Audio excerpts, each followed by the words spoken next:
예, 오늘은 아주 특별한 분 모셨습니다. 박찬종 위원장님, 박찬종 위원장님 모시고 최근 전국 상황 전반에 대해서 정말 국가 원로로서 좋은 말씀을 좀 여러분께 들려드리겠습니다. 네, 우리 박찬종 위원장님 모셨는데요. 오랜만에 나오셨는데 우리 고성국 TV 시청자들도 많이 기다리셨어요. 인사 한 말씀 부탁드릴까요? 고성국 TV에는 이 고 박사가 아침 저녁으로 2시간씩 그게 기본적으로 하시는데 그 정론을 펴고 네. 그래서 고성국 TV의 구독자들은 행복한 분이라고 생각합니다. 아이고. 근데 지금 계절적으로는 완전히 봄이 됐는데 네. 이 봄에 시청자 여러분들이 만사형통하시기를 빕니다. 예. 근데 저는 어떤 생각인가 하면 네. 계절은 봄인데 네. 제 가슴에 봄은 안 온 것 같아요. 아, 예. 출래 불사춘. 네. 이게 우리 정치 공동체를 바라다 보면 네. 정치라는 프리즘을 통해서 대한민국을 바라다 보면 네. 이게 봄이 아니에요. 네. 여전히 꽁꽁 얼어붙은 겨울인 것 같고 네. 그 매일매일 불길하고 네. 불행하고 불안하고 네. 그런 뉴스만 계속 이 정치권에서 쏟아낸다. 네. 이 통탄할 일이다. 예. 그 통탄하면서만 살 수 없으니까 네. 자는 시간 동안에는 통탄을 내려놓고 자요. 이렇게 이 국가 원로로서 이 국가 걱정, 나라 걱정, 국민 걱정에 정말 밤잠을 제대로 못 주무시는 것 같습니다. 저도 비슷한 생각을 갖습니다. 춘내 불사춘. 대통령만 하나 바뀌었을 뿐이지 아직 좌파들이 설치고 있는 세상이다. 이런 거를 저는 일상에서 느낍니다. 그런데 한편으로는 윤석열 대통령이 정말 혼자 고군분투하고 있다. 이런 느낌도 여러 번 받습니다. 특히 이번에 그 한미 동맹을 강화하고 한일 관계를 정상화하고 하는 이 과정에서 대통령의 결단이 없었으면 과연 이게 가능했을까 싶을 정도의 어려운 결단들을 지금 계속 하고 있거든요. 한일 관계 문제는 우리 위원장님 어떻게 지금 보고 계십니까? 한마디로 네. 5년 동안 문재인 5년 동안 한일 관계는 사실상의 국교 단절 상태죠. 아, 예. 준단절 상태야. 네. 준단절. 그런데 문재인 대통령이 그걸 아마 마지막 순간에 깨달아 가지고 정상회담을 모색했던 것 같은데 네. 그 일본으로부터 거부당한 것 같아요. 네. 그런데 이거를 윤석열 대통령은 취임 1년 채 안 된 기간에 한일 관계를 정상화했다. 네. 한일 관계를 정상화했다는 것은 한미 동맹 기반 위에 한미일 협력 관계를 정상화하고 네. 그래서 안보 체제를 그 틀 위에서 강화하고 그 경제적인 관계도 더욱 강화하는 네. 그러니까 한일 관계 정상화. 이거는 민주당의 상임 고문이기도 하고 지난주일에 헌정회 회장으로 피선된 네. 정대철 회장이 이런 말을 했어요. 네. 그 회장 피선 인터뷰에서 네. 윤 대통령이 지금까지 가장 잘한 일은 한일 관계의 정상화라고 아하. 예. 얘기를 했고 네. 그건 김진표 국회의장도 그 유사한 말을 했어요. 네. 그러니까 북핵의 위협에 대응하기 위해서는 이게 한미일 공조 체제가 절실히 필요하다. 그리고 네. 한일 간에 문재인 정권 5년 동안에 이 파탄 났던 이 지소미아 네. 군사 정보 교류 협정 깨버린 거 네. 이거 이제 복원하고 그다음에 경제적으로는 이게 반도체와 관계된 소부장 세 종류에 대해서 일본이 수출 규제를 했거든. 네. 규제라고 하는 게 완전히 막은 건 아니지만은 네. 그전에는 신청서만 내면 자동 통과된 걸 일단 서류 심사라는 한 단계를 걸렀지만은 그것도 작은 한일 관계를 이게 버겁게 한 일이니까. 그렇습니다. 이것도 이제 풀고 경제적인 모든 면에서 더욱 협력을 강화한다. 요렇게 결단을 한 것은 대단히 잘한 일이다. 네. 이걸 두고 야당이 굴욕 외교, 매판 외교 무슨 그다음에 독도를 팔아먹었다. 지금 내가 이 중구에서 여기까지 오는데 이게 상당히 길이 멀어요. 네. 네. 중구 지나 몇 개 선거구를 거쳐서 여기 오는데 네. 이 프랑카드에 다 여전히 그거야. 구려 외교 파탄한 이 구려 외교를 이게 박살내자. 네. 독도를 팔아먹었다. 이런 프랑카드들이 네. 계속 걸어 있는데 네. 이것은 민주당이 지나칠 뿐 아니라 저는 생트집이다라고 생각해요. 네. 지금 더불어민주당의 대응에 대해서 한 말씀 하셨는데 지금 이재명이는 연일 다니면서 그 윤석열 대통령을 친일파라고 규정하고 비난하고 막 이러고 있거든요. 그 문재인 좌파 정권 때도 그랬지 않습니까? 그 청와대 수석이라는 자가 죽창가를 막 갖다가 내걸고 말이죠. 그랬잖아요. 이게 저 야당, 더불어민주당, 종북주사파들이 왜 이러는 겁니까? 저는 그 고박사 그 질문에 대해서 네. 이재명 그 그룹이 이재명 일당, 민주당 강경파, 민주당 의원 전부가 그런 건 아닐 거예요. 네. 그 민주당 강경파들이 이 구력 외교고 죽창가 드는 이걸 다시 복원하고 있는 이것에 대해서 네. 지금 그대들이 그런 주장을 하려고 하면 노무현, 김대중 두 대통령이 한일 관계를 어떻게 대처했다 하는 것을 끄집어내라. 네. 소환해서 그대들 당사에 김대중 노무현 대통령 초상화 걸려있지 않냐 이 말이야. 그렇죠. 그리고 우리는 두 분의 정신을 계승한다. 그러니까 항상 무슨 때가 되고 자리가 바뀌면 동작동 김대중 대통령 묘소 봉하마을 찾아가는 거. 그렇습니다. 그걸 가서 절하고. 그러니까 두 분의 정신을 계승한다. 네. 그럼 두 분이 한일 관계를 어떻게 다루었다 하는 걸 네. 이 시점에서 이게 분명히 되돌아보고 깨달아야 되는데 네. 좀 외람된 말씀입니다만은 이게 조중동을 비롯해서 우파 신문에도 물론이고 네. 그러니까 유력한 유튜브에서도 이 문제를 그런 식으로 다루지 않아요.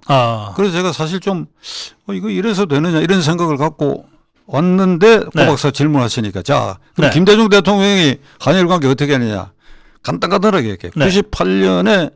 98년 10월에 일본을 방문하고 네. 그리고 당시 오부치 총리 대신과 11개 항의 한일 관계 미래 지향 공동선언을 했어요. 네. 그 핵심은 이겁니다. 65년 한일 회담으로 과거의 청구권 문제는 이 모든 것이 결착됐다. 네. 그 기반 위에 쌓아온 우호 관계를 미래 지향적으로 더욱 발전시킨다. 네. 그게 핵심이에요. 네. 65년 그게 강조가 되어 있어요. 그리고 이 김대중 대통령은 한일 간의 불행한 과거가 50년의 불행한 과거가 있었다. 네. 그러나 그보다도 훨씬 긴 1500년의 설린 교류 우호 관계가 있었다. 네. 그럼 1500년의 우호 설린 관계의 30분의 1에 해당하는 50년의 불행한 역사를 가지고 거기에 우리가 발목이 잡힐 수 없다. 네. 그 일본 측이 굉장한 감동을 줬지요. 아하. 중의원에서 연설도 했습니다. 그런 기조에. 네. 이에 대해서 오부치 수상은 이렇게 응답을 했습니다. 과거 식민지 지배를 통해서 한국인들에게 말할 수 없는 고통과 아픔을 안겨준 데 대해서 이걸 통절하게 반성하고 네. 그리고 한자로 된 이 반성 회개 용어는 다 동원돼서 반성한다, 속죄한다, 네. 마음으로부터 통들의 심정을 금할 수 없다. 네. 네. 그러니까 한자로 동원되어 있는 거 전부 내가 지금 원문 갖고 올라가다 못 갖고 왔는데 거기 보면 이러한 오부지 총리 대신의 사과 발언에 대해서 김대중 대통령은 그것을 아주 가슴 깊이 받아들인다. 그리고 북한 문제도 있어요. 네. 이게 공동 대처하고 북한이 이게 대화로 나와서 남북 관계를 안정시켜야 된다. 네. 그때는 북한이 이게 뭐 핵실험하고 뭐 유도탄 만들기 전 단계니까. 네. 네. 근데 그런 조항까지 있어요. 그러면 이건 뭘 말하는가 하면 국가 원수끼리 일본은 천하겠지만 사실상 국가 원수는 총리 대신이니까 총리입니다. 예. 국가 원수끼리의 공동선언 네. 거기에 담겨 있는 내용은 조약입니다. 일종의. 네. 네. 다만 양국 국회의 동의를 받아서 비준이라는 절차를만 생략됐지 네. 조약의 성격을 갖고 있는 준조약. 네. 그러면 요 공동선언 이전에도 무라야마 수상 네. 그다음에 고노 요헤이 관방장관 등이 이게 이 간헐적으로 오부치 총리 대신과 비슷한 용어를 쓰면서 반성을 했는데 이것은 네. 여기 상대방인 한국적 파트너가 없는 가운데 일방적으로 말한 것이다 이게. 네. 그건 일방적으로 말한 것도 효력이 없는 건 아니지만은 네. 더더구나 총리 대신과 대통령이 공동선언으로 11개 항으로 발표한 것은 이건 양쪽이 지켜야 된다 이게. 네. 그런데 이제 한국 측으로 보면 이래 놓고 거기 이 쥐새끼 같은 놈들이 이쪽이나 저쪽에 있기 말은 아니요. 네, 네, 네. 좀비 같은 놈들이 아하, 계속해서 있어요. 독도는 어떻다 뭐 이렇게 일제 시대에 우리가 은혜를 베풀었다 오늘의 산업의 기반은 총독 시대에 이루어졌다 이러니까 그때마다 우리는 기분이 나쁘지요. 네. 근데 그것은 총리 대신과 대통령 사이에 합의한 공동선언을 깨는 얘기가 아니지. 그거는 그 무자격자들이 그런 얘기. 우리 쪽에는 그거 없나요? 외놈이라고 그러고 말이지. 그러니까 양쪽에 극자가 있고 극우가 있기 마련이고. 그러니까 저 쥐새끼는 한국에만 있는 게 아니라 일본에도 많아요. 아니, 그 내가 말하는 건 일본 쥐새끼라고 얘기해. 네, 그러니까. 예. 그러니까 일본의 그 극우 세력이 상당히 있으니까 네. 특히 국회의원들이야. 예. 이걸 한국에 대해서 혐한 감정을 일으키는 발언을 한 번씩 해야 표가 유지되니까. 네. 그러니까 네. 그런데 우리가 신경을 써가지고 수시로 쭉 창가를 들자라든지 자꾸 뒷발질한다든지 이렇게 하는 것은 우리의 그 포용력이랄까 이런 걸 생각해 볼 때 알겠습니다. 우리 이쪽도 마찬가지 아니냐 이 예. 말이야. 그 다음에 요거 이제 공동선언이니까 네. 그 미래지향적이지. 그래서 어떤 현상이 일어나느냐. 그동안에 사실상 금수됐던 일본 문화 들어왔잖아요. 맞습니다. 예. 일본 영화도 다 예. 들어왔는데. 일본 노래 다 들어왔어요. 네. 그거 외에 중요한 가닥이 그게 10월달 선언인데 11월에 한일어협정을 조약을 체결했습니다. 아하, 예. 그러고 그 이듬해 99년 1월 20일 한일어협정이 발효되는데 네. 이 어협정에 어떤 내용이 있고 지금 어떻게 발효되어 있다 하는 걸 이재명 그룹은 알고도 모른 척하는지 아마 모르고 있는 것 같아요. 예. 거기에 독도를 한일 공동수역 중간수역에 넣어놨어요. 네. 네. 그 어협정에 독도를 대한민국 영토로 인정해서 독도를 기점으로 오른편으로 우리의 정관수역을 끊지 않고 네. 울릉도를 기점으로 아하. 독도로부터 100km 이상 떨어진 울릉도를 기점으로 일본 측하고 정관수역을 끊다 보니까 네. 그 중간을 통과하는데 독도가 약간 왼편에 위치해 있거든. 아, 우리 쪽으로. 그러니까 요거를 중간수역이라고 이렇게 동그랗게 독도 요게 사방 12해리 그러니까 이게 한일 공동관리수역으로 넣어놨단 말이에요. 네. 네. 만일 독도가 우리 영토라고 한다면 정관수역을 그을 때 울릉도 있고 독도가 있습니다.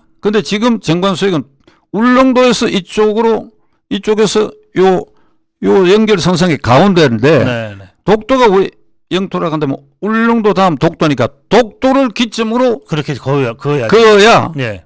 이게 동해안에 이 어장을 우리가 상당히 차지할 수 있거든. 네. 그럼 남쪽은 어찌 되냐? 대마도를 기점으로 후쿠오카에서 대마도가 140km, 네. 대마도에서 부산이 42km. 네. 대마도가 일본 영토니까 네. 대마도에서 부산 사이 42에 21km를 이렇게 그어갔다. 그러니까 네. 남쪽은 어찌 되는가 하니까 이 남해안은 한국은 21km의 정관수역이고 아하. 일본은 160km의 정관수역을 갖고 있다. 네. 그러니까 남쪽은 이렇게 아주 좁은 데를 통해 가지고 그다음에 이 독도도 비켜나고 독도도 양보해 버렸으니까.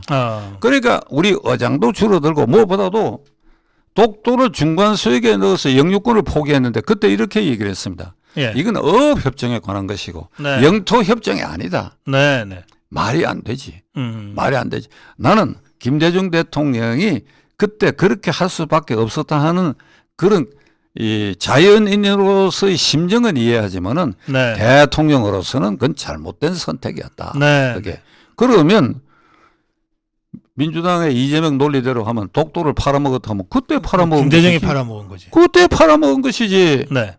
그거 팔아먹고 그걸 영유권으로 인정 안 했지 않느냐 이 말이야. 예. 그런데 이게 이 어업협정 효력이 3년입니다. 네. 그러니까 99년 1월 20일 발효됐으니까 그 3년 뒤 자동 연장이 돼요. 네. 한쪽에서 파기 선언을 하지 않으면 네. 자동 연장이 되는데 지금 2021년에 이 문재인 대통령 때 7차례 연장이 된. 아하. 예. 요게 언제 끝나느냐?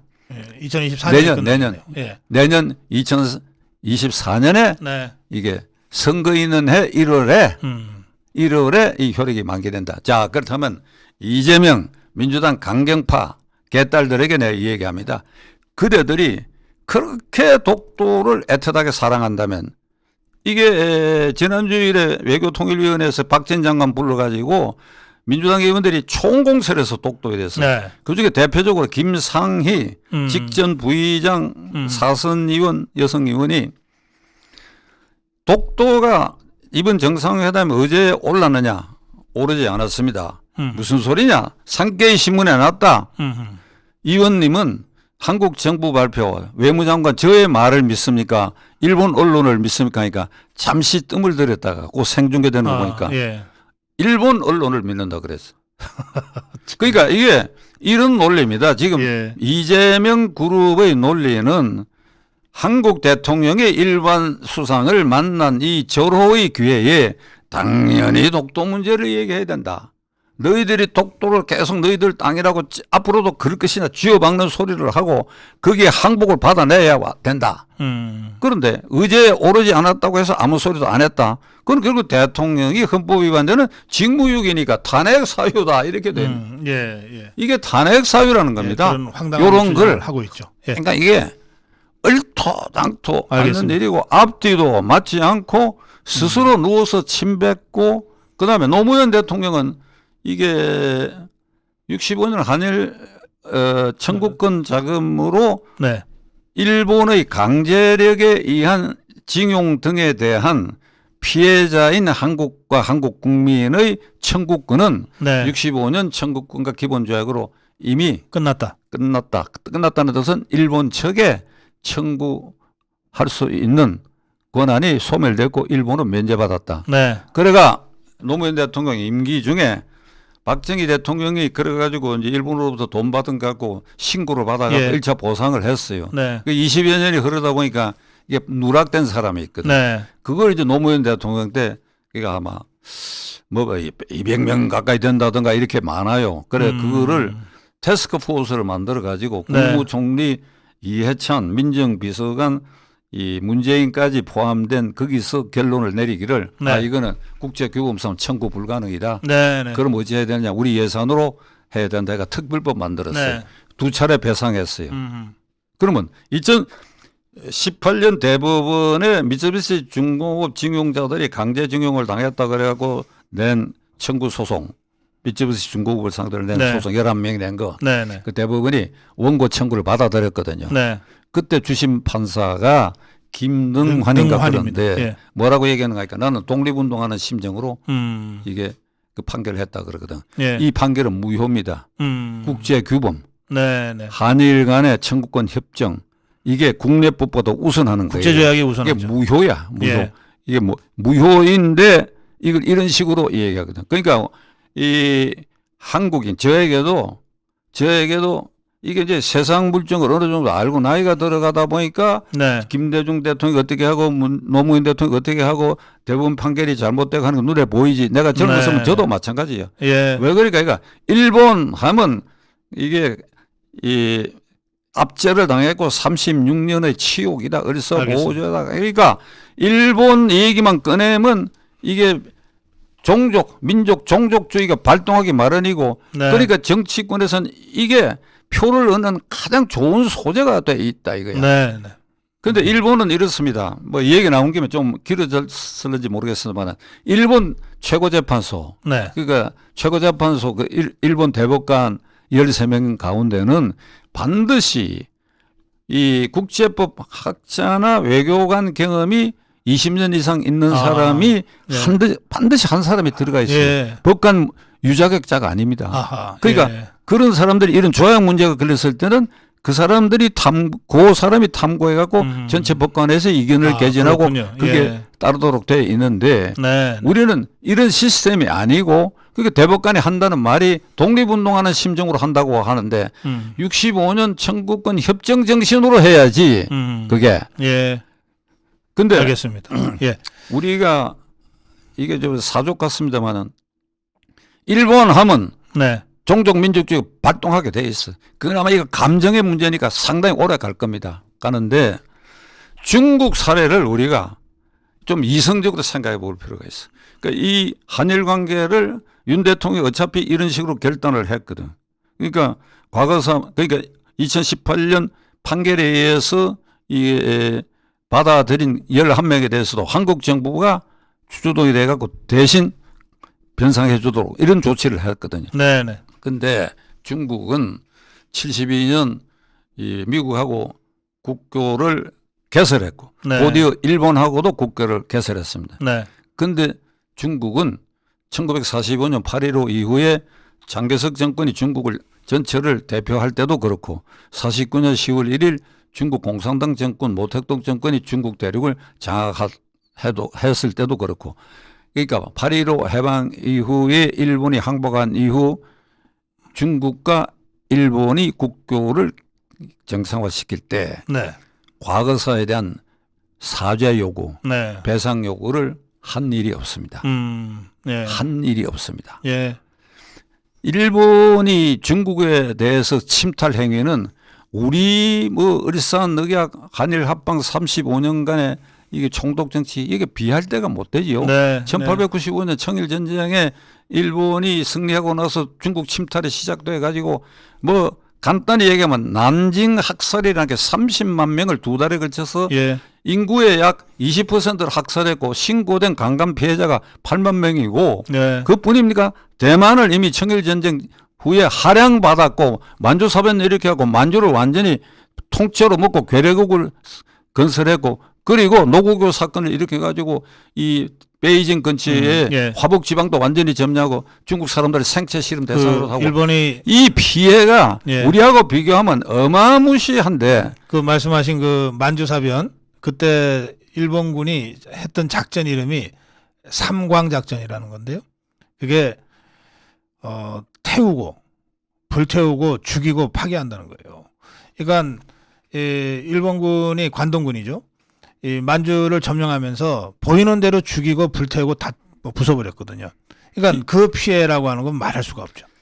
예, 난징 학살, 만주 사변 일으키고 예. 이런 과정에서 일본군 소위 둘이 중국 사람들을 그러니까 100명을 누가 빨리 목을 자르느냐 하는 이게 다 일본 신문에 나오고 그랬는데 그 종전에 이 둘은 다 처형당했어요. 네. 자, 그래가지고 이 어마무시한 피해가 한국하고는 비교를 할 수가 없지요. 네. 중국을 완전히 분탕질했는데 네. 그런데 이게 중미 그다음에 중일 국교 정상화 개설하는 단계에서 주얼레 수상이 이것에 대한 질문을 받고 이렇게 얘기를 했습니다. 우리는 일본에 대해서 배상 청구를 하지 않는다. 네. 이유는 그때 우리가 침탈을 당한 것은 일본 제국주의자들에 의해서 침탈당한 것이고 현재의 일본 국민이 아니다. 그러니까 우리가 어마어마한 배상을 요구하면 현재의 일본 국민에게 부담과 피해를 주는 것이 아니냐. 네. 그래서 배상을 안 한다. 이게 멋지다고 해야 하는지 이게 네, 알겠습니다. 그런데 예. 그 말에는 숨은 두 가지 이유가 있어요. 하나는 우리는 중화 제국의 역사를 이어왔다. 네. 중화다. 세계의 중심 국가다. 그렇죠. 예. 그런데 이런 조그마한 이 섬나라를 상대로 오사미들한테 당한 걸 지금 우리가 쳐드는 것은 부끄럽고 네. 창피한 일이다. 그 전문용어로 쪽팔린다는 겁니다. 부끄럽고 창피한 일이다. 그리고 우리가 지금 이게 G2로 등극할 단계에 있는데 그래 어마어마한 배상금이라도 그런 조그마한 놈들 상대로 돈 내놓으라고 어떻게 할 수 있느냐. 예. 돈 내놔라 사과하라. 못한다. 네. 우리가 이런 각도에서 봤을 때 지금 대한민국도 G7 국가에 등극했습니다. 인구 네. 5천만 이상, 국민소득 3만 불 이상, 그리고 자유민주 질서를 공유하는 G7 국가야. 미국, 일본, 독일, 영국, 프랑스, 이태리, 그리고 코리아. 예. 요 G7 국가에 등극한 나라인데 네. 이게 우리가 시도 때도 없이 일본 놈들 좀비들이 한마디씩 한다고 과거사 사과해라 죽창 들자. 이거 중국하고 비교를 해보자 이거야. 알겠습니다. 우리 중국을 따라 할 수는 없지만은 네. 지금 이 단계에서 윤석열 대통령이 이런 환경 아래서 이 결단한 걸 가지고 아까 독도 문제도 그렇고 계속 얘기하는 거 이것은 쫄짱부짓이지 쫄짱부짓이고 이것을 그냥 정권 그다음에 이재명 사법 리스크를 방탄하는 재료로 윤석열이가 이게 매판 외교를 했다 구력 외교를 했다 독도로 팔아먹었다 이게 이래가 이 공론을 찢어놔서 되겠느냐 이 말이야. 알겠습니다.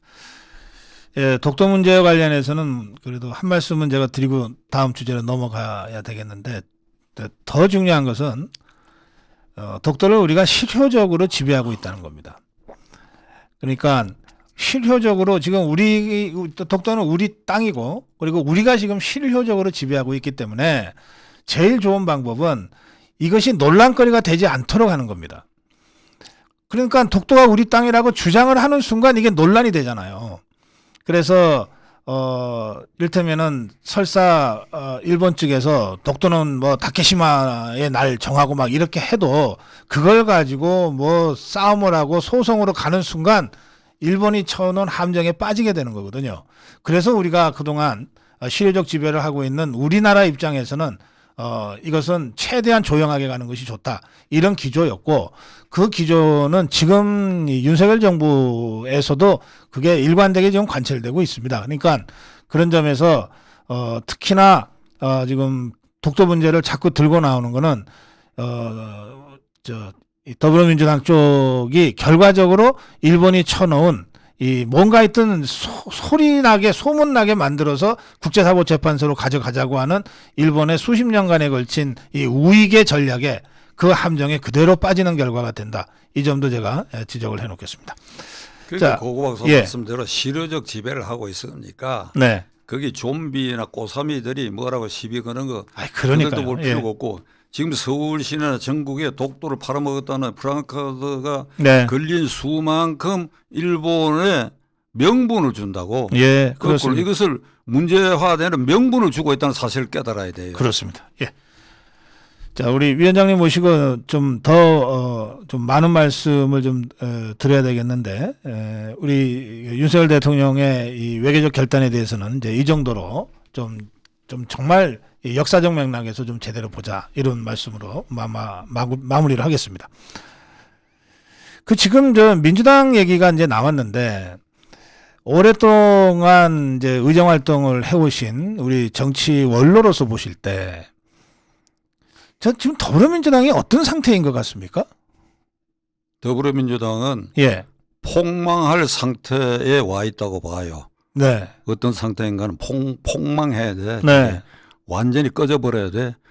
그건 무슨 말인가 하면 네. 48년 대한민국 정부가 수립되고 지금 75년째의 국회의 절반 이상의 의석을 차지한 야당이 지금 이렇게 해본 일이 없어요. 네. 이 야당이. 그러니까 이 지금 민주당은 개딸들이 휘어잡은 민주당을 개딸들이 휘어잡았어. 네.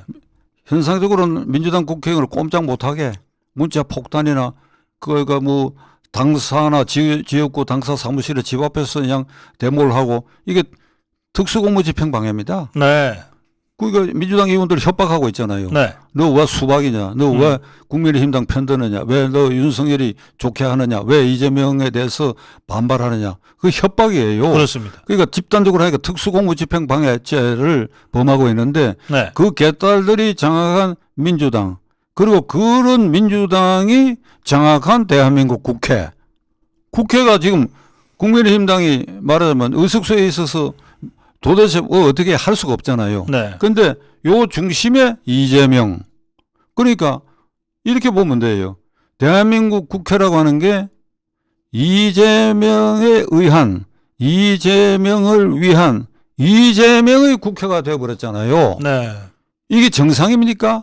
이게 대화와 타협, 논쟁 이거 다 없애버렸잖아요. 네. 그 대표적인 것이 검수완박법을 국회가 통과시킨 거. 네. 헌재에서 그 절차가 헌법 위반됐다고 결정했잖아요. 네. 그러니까 뭐든지 가능하다. 남자를 여자를 남자로 바꾸는 법률안과 개헌안을 빼고 과반수 의석으로 할 수 있는 건 뭐든지 할 수 있다. 네. 그게 지금 민주당 이재명 일당들이 합리화시켜줬어요. 그리고 지금 이 국회의 모습이거든. 네. 그러니까 마음대로 하는 법률 많잖아요. 이번에도 양국관리법을 그걸 무리하게 통과시키고 방송법도 통과시키고 이제 뭐 맞춤형 청년 노령에 대해서 각각 돈을 퍼부는 법도 지금 다 만드는 거 줄줄이 기다리고 있고. 네. 그러니까 국가의 재정, 국가의 미래, 옳고 그런 거 없이 그냥 내년 총선거를 겨냥해가지고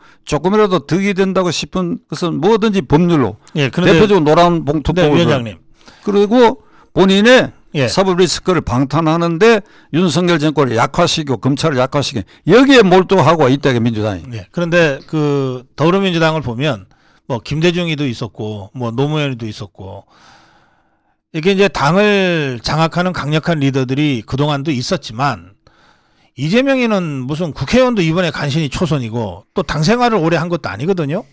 그런데 어떻게 168명이나 되는 이 국회의원들을 이렇게 주머니 속에 물건 취하듯이 이렇게 그 함부로 할 수 있는지 그 이재명이는 도대체 그 힘이 어디서 나오는 겁니까? 이게 일종의 미스터리인데 네. 제가 보기에는 이 국회의원을 중심으로 그 주위에 당직을 갖고 이재명을 직접적으로 호위하는 그 부대에 대해서는 네. 이 뭔가 이 보약이 투약됐다고 보는 사람이 많습니다. 그냥 예. 말로만 갖고 네. 누구 눈에도 그 사람 정과 사범이고 그럴 정도면 일본이나 미국 같으면 수상이고 대통령 그것으로 자격이 없는 사람 아니에요? 네. 그 심지어는 그 형수 욕설한 그 파일이 발견됐을 때 그 경선 과정에서 네. 정세균 의원이 공개적으로 얘기했어요. 이거 한 번만 들어도 이 사람 찍을 사람이 없다고 그랬잖아요. 예. 그런데 국회의원 된 사람들이 그거 모를 리가 있나요? 그런데도 그를 그냥 이상한 논리로 옹위하는 것은 예. 그 바른 정신으로 한 것 같지 않네. 네. 뭔가 주사를 맞았다고 봐요. 예. 그 주사 종류는 여러 가지가 있겠지. 주사 종류는 여러 가지를 있지 않겠어요? 예. 이거 뭐 공개적으로 얘기하기는 그런데 네. X가 있지 않겠어? X. 예. 그거 아니고는 설명할 방법이 없어요. 예. 제가 보기에는 미친 사람들 같아. 네. 그렇게 미쳐버릴 수가 있는 얘기야. 어째서 이재명이를 옹호할 수 있는 얘기야. 네. 그게 인성도 그렇고 경력도 그렇고 네. 그게 어찌 대통령감이며 그게 어찌 지도자형이냐 이 말이야. 네. 그런데도 거기에 몰입되어 있는 소수는 제정신이 아니니까 제정신 아닌 것으로 만든 이재명의 기술이 있는 것 뭔가 같아요. 있는 거죠. 그건 아마 9일 밝혀질 겁니다. 네. 알겠습니다. 그 더불어민주당은 뭐 제가 제 눈에는 그래서 지그들 스스로 막 삽으로 땅을 파서 무덤을 파고 그 안으로 지그들이 걸어 들어가고 있는 중인 것 같아요. 아까 위원장님 말씀대로 저건 폭망하고 있고 폭망할 것이다. 이제 그렇게 말씀하셨습니다. 그런데 그 이제 여의도판에서는 그래서 윤석열 대통령이 야당복이 있다 이런 말을 정말 좀 우스갯소리처럼 하기도 합니다. 그런데 당장 내년 선거가 다가오고 있는데 야당복만으로 선거에 이길 수는 없잖아요. 뭔가 우리도 뭐 좀 국민들한테 어필할 수 있는 뭔가를 또 보여줘야 되잖아요. 근데 국민의 힘이 말이죠. 의석수가 적어서 국회에서 힘을 잘 못 쓴다는 것까지는 우리가 이해를 하겠는데 의석수와 관계없이도 집권당으로서 할 수 있는 일들이 많은데 뭐 하는 게 거의 없다라고 제 눈에는 보이거든요. 위원장님 눈에는 어떻게 보이십니까? 이게 여론조사라고 하는 거 저는 기본적으로 믿지 않습니다. 네. 그중에 이제 대표적으로 뭐 대통령 선거와 국회의원 선거의 결과를 마친 갤럽 같은 건 네. 일단 신용이 있다고 봐야 되겠지만 예. 그래도 그 수치 자체를 고지고대로 저는 믿지 않습니다만은 네. 일단 추세는 비슷하게 나온다. 내가 감각하는 거고. 예. 오늘 아침에 어떤 여론조사도 지금 국민의힘당과 정당 지지율에서 민주당이 오차 범위 안에지만은 7, 8% 이상 민주당이 앞서고 있어요. 네.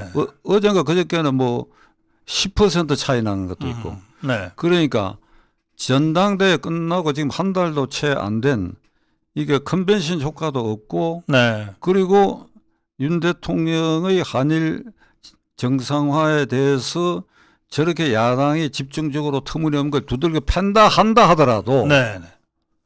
그것을 감싸준 여당의 지지율이 왜 떨어지고 있느냐 이걸 느끼게 되는데 네. 이게 이제 한일 관계는 아까 말씀드린 것처럼 이게 종족주의 감정이 중심에 아무리 있다 하더라도 네.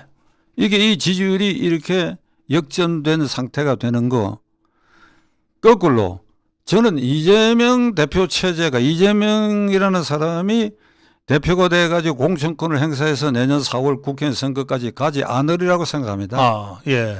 그건 첫째로 만일 그렇게 간다면 이 하늘이 없는 거예요. 하늘이. 하늘이 없는 거예요. 비리 법권천이라고 해가 이재명이가 지금은 지세를 가지고 법도 마음대로 주무리고 하지만은 네. 그래 권세를 휘두르지만은 그 짓눌린 법과 그 권세도 하늘을 뚫지 못하니까 아하, 예.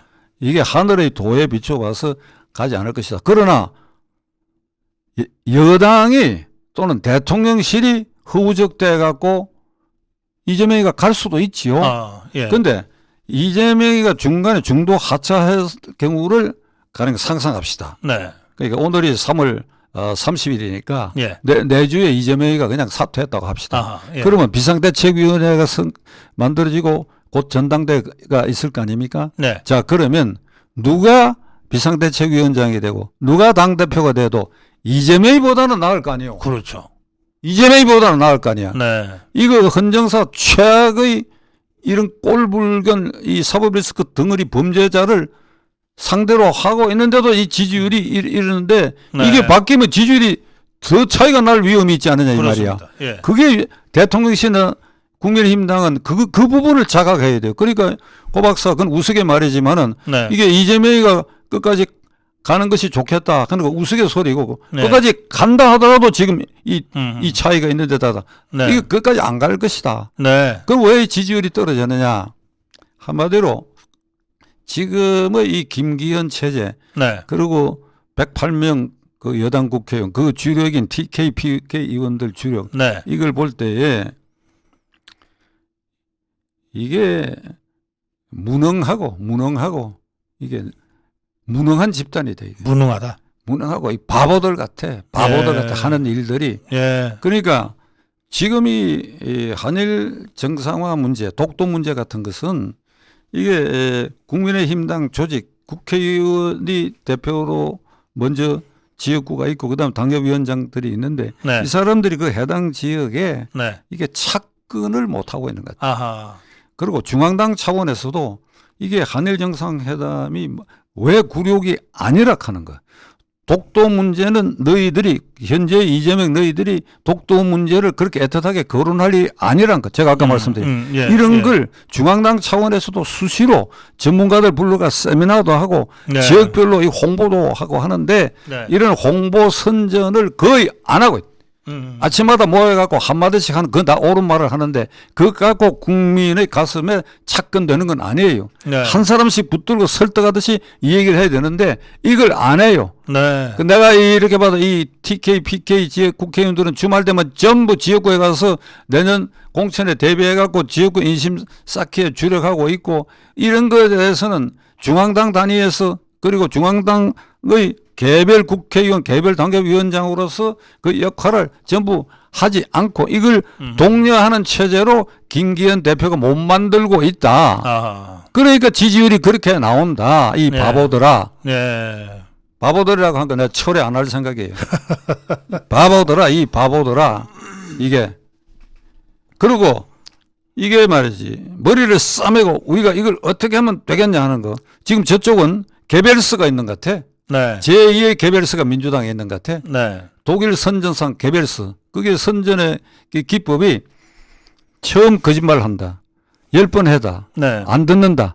99번 한다. 그래도 안 듣는다. 100번 하면 듣는다 이거야. 네. 반복한단 말이지. 네. 네. 그러니까 계속 반복하거든. 네. 계속 굴욕해고 계속 독도 팔아먹었다고. 네. 독도 이러면 감정적으로 이게 독도가 어찌 되냐. 이게 다 가슴에 있는데 그거 계속 퍼넣는다고. 그렇죠. 그러면 이걸 그보다 더 많은 물량으로 이걸 방어하는 선전선동을 이 국민의힘당은 당 전체로서 개별 네. 국회의원으로 안 한다 이게. 그러니까 예. 제가 바보들이라고 얘기하는 거예요. 예.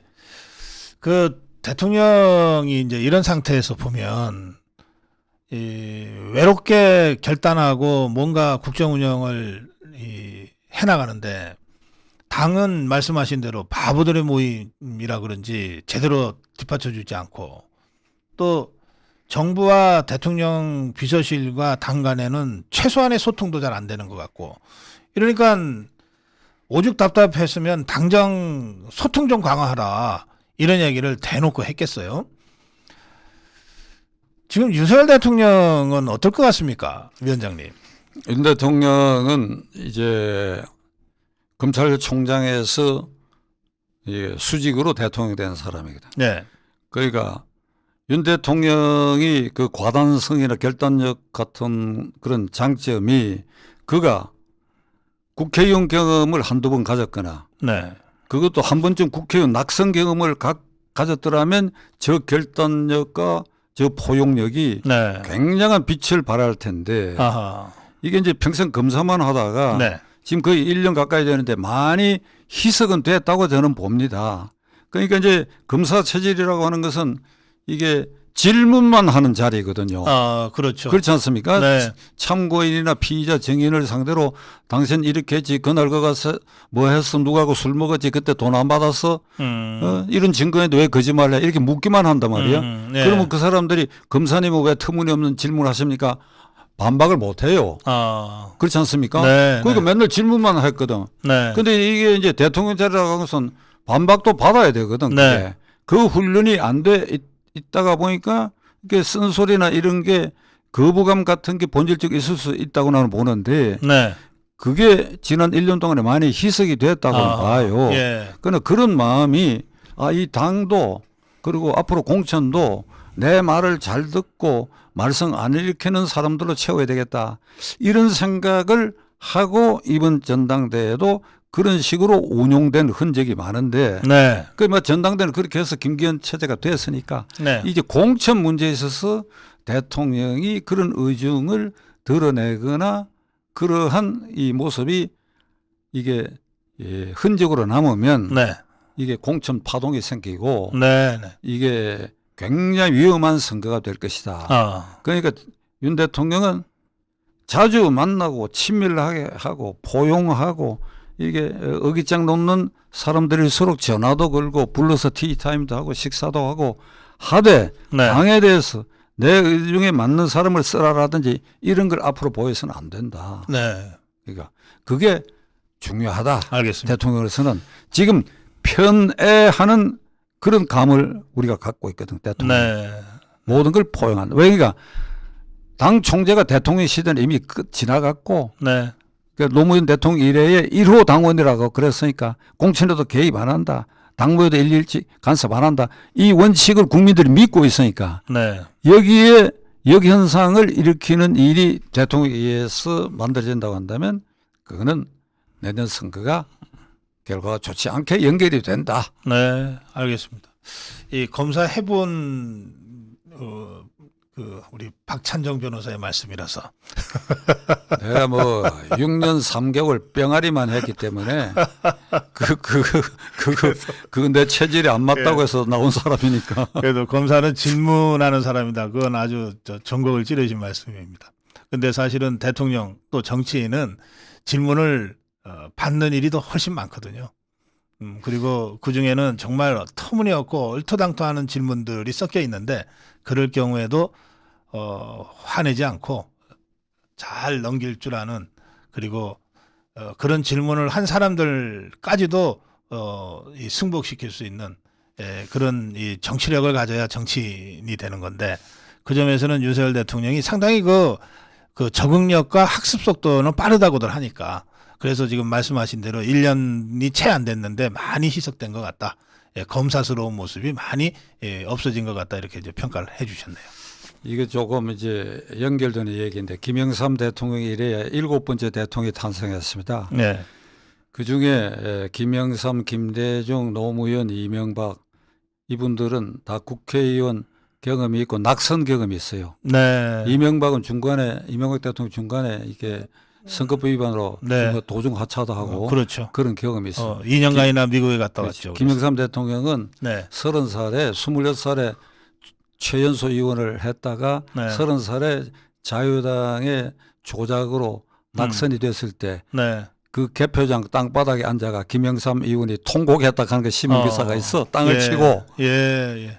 김대중 대통령 국회의원만 4번 낙선한 사람. 4번 낙선했죠. 그러니까 국회의원 경험이 있지만은 낙선 경험이 없는 이제 박근혜 문재인 대통령은 나는 그런 점에서 실패한 대통령이라고 봅니다. 네. 그러니까 우리가 이회 정치를 중심으로 한 이런 대통령 책임자 아래서는 가능하면 국회의원 경험이 있고 네.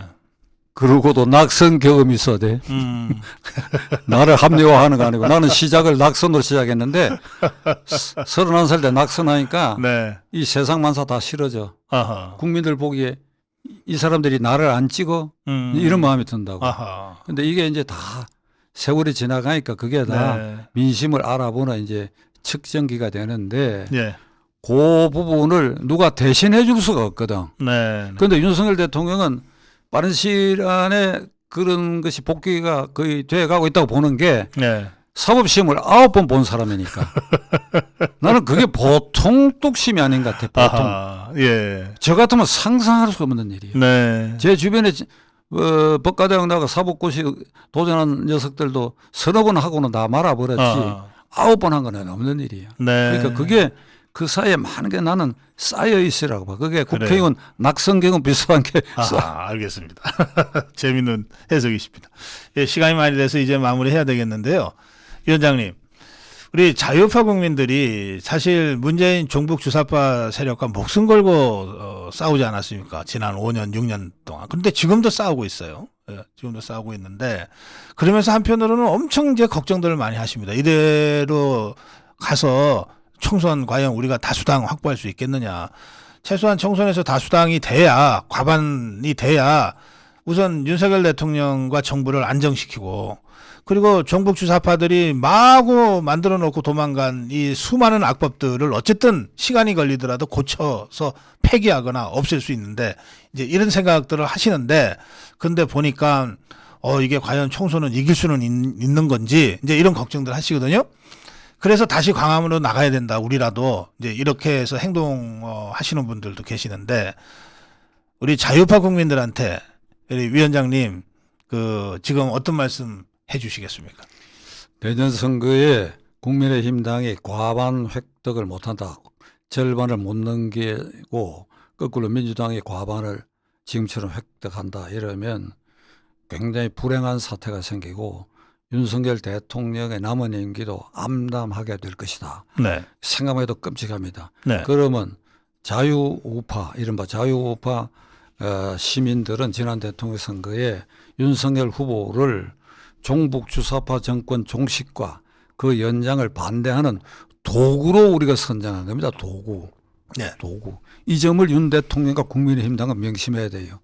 그러니까 아스팔트에 그 열기를 살려서 최선을 다했고 후보 단일화 운동회까지 헌신을 하고 그래서 기껏 0.73%야. 이게 생각만 해도 아주 두려운 거예요. 예. 거꾸로 됐다 그러면 지금 이재명 대통령 시대 이게 무슨 일이 벌어졌을까? 네. 그러니까 내년 선거에 이기기 위해서도 이러나 저러나 자유민주주의를 신봉하는 국민들은 일단 그 방향을 뭉쳐 있어야 되고. 네. 그러니까 이 기대에 윤 대통령과 국민의힘 당은 당신들이 잘나고 당신들 힘으로 윤 대통령이 도구로 선발되고 아니라 하는 걸 인식한다면 네. 이제 좀 더 열심히 하고 바보 노릇하지 말라 이거야. 바보 노릇. 네. 그 이재명이가 계속 지휘할 것이다 하는 생각을 지우고 네. 그보다 훨씬 나은 사람이 등장할 것이다. 그럼 어떻게 해야 되느냐. 네. 어떻게 하면 활기가 있고 생동감이 있고 그리고 한일 관계 대통령의 결단을 어떻게 하면 이 국민들에게 착근시키고 네. 독도 문제도 이것을 시도 때도 없이 거론할 일이 아니라는 걸 어떻게 하면 되느냐 하는 걸 그 머리를 싸매고 좀 이게 국민의힘당 국회의원들은 일주일에 한 번씩 1박 2일씩 그 합숙 훈련을 하도록 내가 공고합니다. 네. 거기에 각계 인사 부르라고. 거기에 대표적으로 고성국 박사도 부르고 그렇게 하라고. 나도 한번 불러줬으면 좋겠어. 엎드려 절 박히지만. 알겠습니다. 제가 우리 박찬정 위원장님 꼭 국민의힘 의원들 전원을 모아놓고 좀 우리 자유파가 국민의힘이 또 윤석열 대통령이 성공하고 총선에서 승리하려면 지금 무엇을 해야 되는가 이 특강을 하실 수 있도록 제가 아주 강력하게 촉구하겠습니다. 그리고 많은 분들이 지금 전국 상황을 쉽게 보고 있지는 않아요. 전략적 낙관주의로 다 무장하고 계시지만 그러나 전술적으로는 우리가 상당히 어려운 상황에 있다라고 하는 또 각오들을 하고 계신데 오늘 박찬정 위원장님 대담을 통해서 여러분들 다시 한번 확인하셨을 거예요. 우리 자유파는 그럼에도 불구하고 이런 정치 원로, 국가 원로들이 여전히 우리 자유파의 일원으로 함께하고 있다. 그 점에서 또 한편으로는 좀 든든함 이런 것도 느끼셨을 겁니다. 건강하시고요. 앞으로 계속 적어도 2027년 정권 재창출 통해서 우리 자유민주주의 신봉하는 자유파가 또 자유파 정권이 든든하게 뿌리 내릴 수 있을 때까지 그 죄송스러운 말씀이지만 맨 앞에서 계속 싸워주시기 바랍니다. 오늘 말씀 잘 들었습니다. 고맙습니다. 감사합니다. 네. 고성국TV는 자유파의 유일 정론 방송입니다. 고성국TV는 윤석열 정권을 지켜내고 2024년 총선을 승리로 이끄는데 모든 힘을 다 쏟아부을 것입니다. 고성국TV가 어떠한 외압에도 흔들리지 않고 오로지 자유파의 정론 방송으로 나아갈 수 있도록 후원해 주십시오. 지금 바로 010-9045-3010으로 전화 주십시오. 정론 방송으로 보답하겠습니다. 감사합니다. 고성국TV 화이팅!